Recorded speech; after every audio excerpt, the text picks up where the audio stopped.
यह सनातनियों को श्राप है। आप गिनती में ज्यादा, इनकम टैक्स आप देते हैं, पुलिस आपकी, सेना आपकी, कानून को मानने वाले आपके।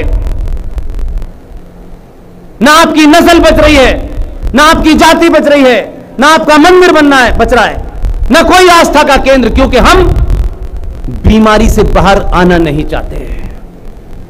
और कोई पुरुषार्थी अगर आ भी जाए आपके बीच में, तो आप चाहते हो 700 साल की सारी घटनाओं का ये 5 साल में निपटारा कर दे।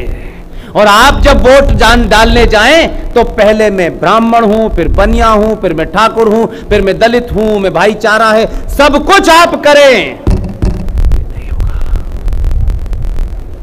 1946 की पहली घटना मैंने बताई कि कांग्रेस चुनाव जीत गई। मार्च में Clement Attlee, prime minister of Great Britain, उनका बयान दर्ज है।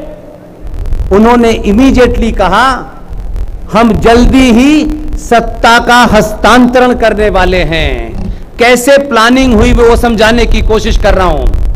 आप मूर्ख बने रहे और आज भी बने रहना चाहते हैं तो आने वाली नस्लें आपको गाली देंगी कि आप आज भी नहीं बोले, कम से कम अगली नस्ल को तो ठीक कर दीजिए।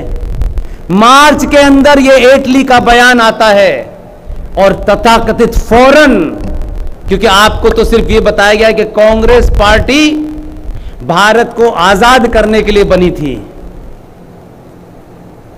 कहां से लाते हो भाई इतना कुतर्क? अपने साधु संतों से करते हो, अपनी माओ बहनों से करते हो, पिता से करते हो, कभी कभी राष्ट्र के लिए भी कोई कुतर्क करते तो ये गिनती खराब नहीं होती है।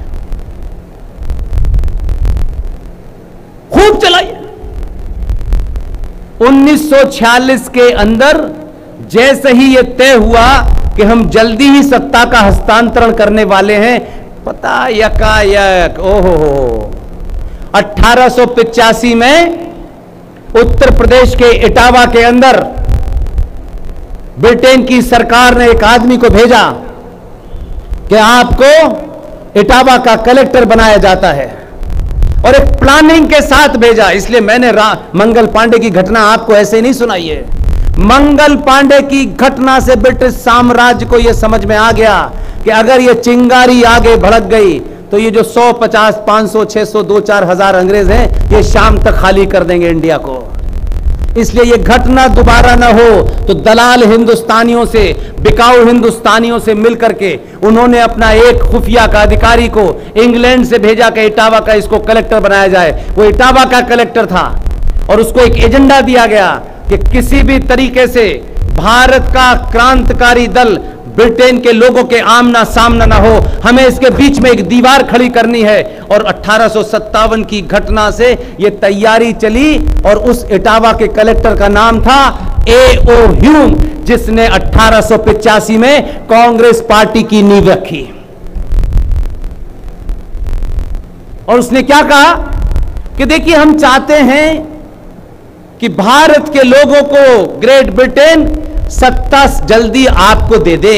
इसलिए यह ग्रुप हमने बनाया है ताकि लाइक माइंडेड लोग, क्योंकि जो हमारे यहां टोपी लगा करके, शेरवानी पहन करके, हाथ में शाम को रंगीन गिलास लेकर के जिन लोगों को शौक था, ऐसे सारे चाटुकारों को उन्होंने इकट्ठा करा और उसका नाम दिया कि ये भाई एक क्लब है और लाइक माइंडेड लोगों का क्लब है। इसे कांग्रेस कह देते हैं हम।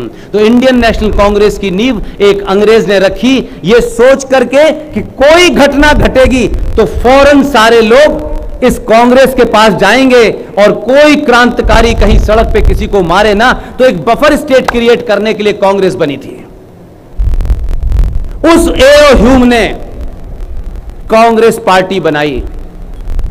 तो आप सोचिए कहां से तैयारी की। और जब उनको लगने लगा कि भारत की सेनाओं के अंदर विद्रोह होने लगा है, सुभाष चंद्र बोस की 60,000 की सेना में से 26,000 सैनिक मारे गए, उन्होंने विद्रोह कर दिया ब्रिटिश सरकार के खिलाफ। सरदार पटेल को भेजा दिल्ली से कि आप सेनाओं से जाके बात करें कि भाई कोई विद्रोह करने की जरूरत नहीं है, जल्दी ही सत्ता का हस्तांतरण होगा, ताकि कांग्रेस पार्टी इसके लिए काम कर रही है। मार्च में एटली ने यह बयान दिया। 1946 की 6 घटनाएं हैं। फौरन इमीडिएटली कांग्रेस पार्टी ने क्या किया, कि कांग्रेस के अध्यक्ष किसी उस आदमी को बनाओ जो हमारा चाटुकार हो। कांग्रेस पार्टी का अध्यक्ष 40 से लेकर के 1946 तक दुनिया का सबसे जाहिल आदमी, 1888 में मक्का में पैदा होने वाला, जो ना स्कूल गया ना कभी किसी कॉलेज गया, उस मक्कार मौलाना आजाद को अध्यक्ष बनाया था। वो 40 से 46 तक अध्यक्ष था, लेकिन क्योंकि अब सत्ता के हस्तांतरण की बात इंग्लैंड से आ गई, तो खटाखट जल्दी से अपने आदमी को बैठाओ। 20 अप्रैल 1946 को यह घोषणा की गई कि कांग्रेस पार्टी का अध्यक्ष नया चुना जाएगा। 20 को घोषणा की गई। जैसे ही यह घोषणा हुई, जो हमारे पिताजी थे,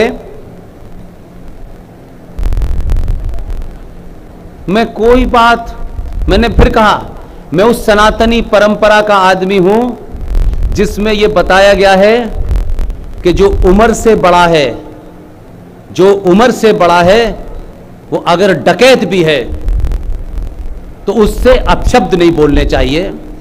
उसकी बात से आपको उसके तर्कों को काटना चाहिए, लॉजिक और रीजन पे बात करनी चाहिए, लेकिन उसकी उम्र का ध्यान रखते हुए कोई हल्के शब्द इस्तेमाल नहीं करना चाहिए। इसलिए मैं पिताजी के आगे 2 बार जी लगा रहा हूं। लेकिन यह भी हमारे यहां कहा गया है कि अगर बात सत्य कहते हो तो मर्यादा के अंदर रह करके, उन सीमाओं का उल्लंघन ना करके, कितना भी बड़ा व्यक्ति हो, शालीनता से अपने तर्क को इतना मजबूत रखो कि वो कितना भी बड़ा हो उसको मानना पड़ेगा। इसलिए कोई उनसे निजी झगड़ा नहीं है, मेरा उनसे क्या निजी झगड़ा होगा। लेकिन मर्यादा पुरुषोत्तम राम पर 2023 का भारत सवाल उठाता है, उनके ऊपर सवाल कर सकता है, उनको गलत और सही ठहरा सकता है। मर्यादा पुरुषोत्तम राम गली गली, चौराहे चौराहे बातचीत का हिस्सा बन सकते हैं। गांधी मर्यादा पुरुषोत्तम राम से तो बड़ा नहीं है। क्यों नहीं बात होगी? हमारे यहां तो हर पात्र पे हम बात करते हैं, हमें तो कोई दिक्कत नहीं है। कुछ लोगों का संकट है कि उम्र बता दो बीवी की तो कहते हैं गर्दन काट देंगे। उनका संकट है, हमारे यहां संकट नहीं है। गांधी जी ने, आप सोचिए कि उस दौर में वो कांग्रेस ही रहे होंगे, सैल्यूट करिएगा उन्हें। पार्टी वार्टी अपनी जगह है। कांग्रेस में ऐसे लोग थे कि जब कांग्रेस पार्टी के अध्यक्ष के चुनाव की घोषणा हुई तो कांग्रेस पार्टी ने, ये जो पंडित थे, इनको अपना उम्मीदवार भी नहीं बनाया। और तब उन्होंने कहा, पिताजी ने, कि मेरी पहली पसंद तो नेहरू है। तो आपने ईवीएम तो बहुत पहले हैक कर ली। आज कहते हैं घपला हो गया, तो आपने तो खुलेआम घपला किया। और उसके बाद सिफारिश करके कि कांग्रेस के अध्यक्ष पद के चुनाव में इस मूर्ख को भी शामिल करो, क्योंकि यह तो वहां से आया है, यहां से थोड़ी नहीं आया है, वो तो लंदन से आ रहा था हुक्म। तब इनको शामिल किया गया। 20 सितंबर को चुनाव की घोषणा हुई, 27 सितंबर को दिल्ली में डिब्बे खुलने थे। लेकिन इसके बीच की एक घटना से आपको एक चीज की जो भयावह स्थिति है वो समझ में आएगी कि मार्च के बाद अप्रैल आया। अप्रैल में चुनाव घोषित हो गया, रिजल्ट आ गया। मई, जून, अगस्त आ गया। अगस्त की घटना पता है किसी को? जितने सनातनी यहां हैं और जितनों पे आवाज गई है, इसको बताइएगा।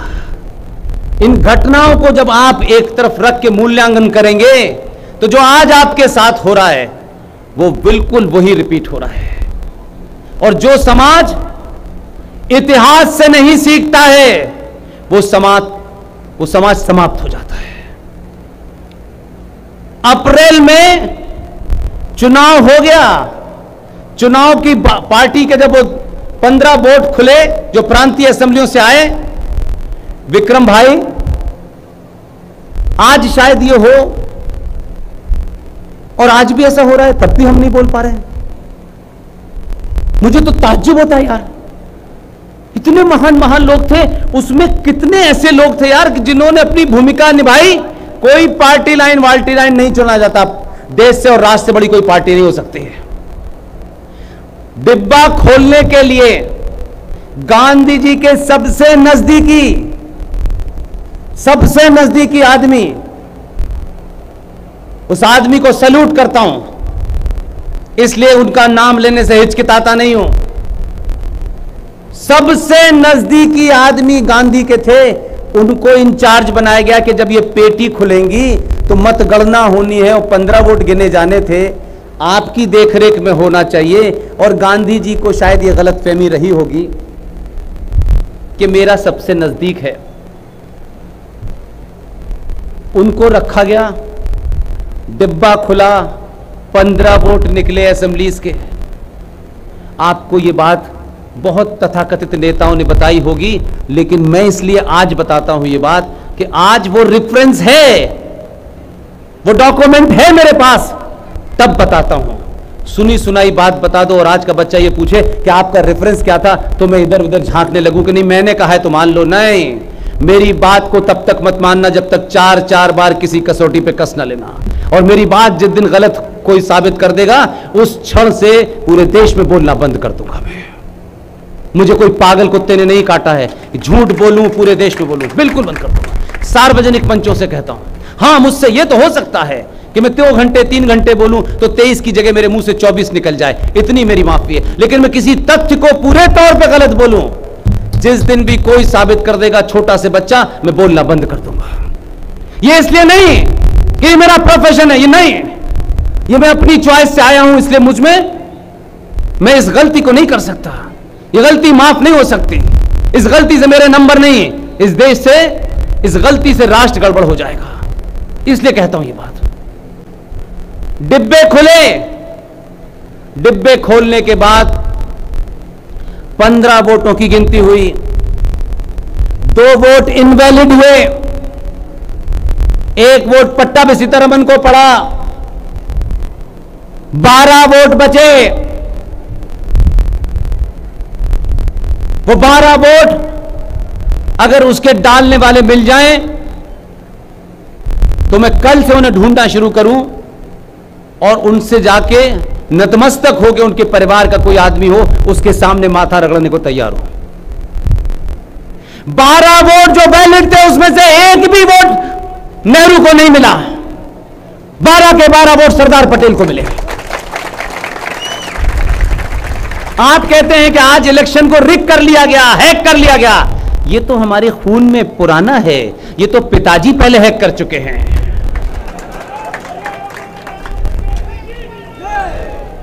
आज कोई नई बात नहीं हो रही है।